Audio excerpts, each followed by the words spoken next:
Esther அவர்களின் ஆத்மா சாந்தியடையே இறைவனை பிரார்த்திக்கின்றோம். தெய்வ திரு எஸ்தர் அவர்களின் நினைவாக இன்று எங்கள் இல்ல குழந்தைகளுக்கு சிறப்பு உணவு வழங்கிய திருமதி டேப்ரியல் மற்றும் அவள் குடும்பத்தாருக்கு எங்கள் இல்லத்தின் சார்பாக மனமார்ந்த நன்றிகளை தெரிவித்துள்ளோம். இன்று உணவு வழங்கிய அவர்களும் அவள் குடும்பத்தாரும் வாழ்வில் எல்லா நலமும் பெற்று வாழ இறைவனை பிரார்த்திக்கின்றோம்.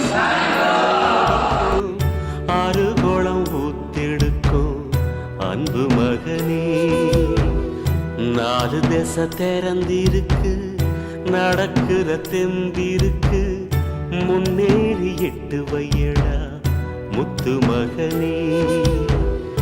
மனசு மருகி மயங்காதே, உலகம் பெருசு மறவாதே.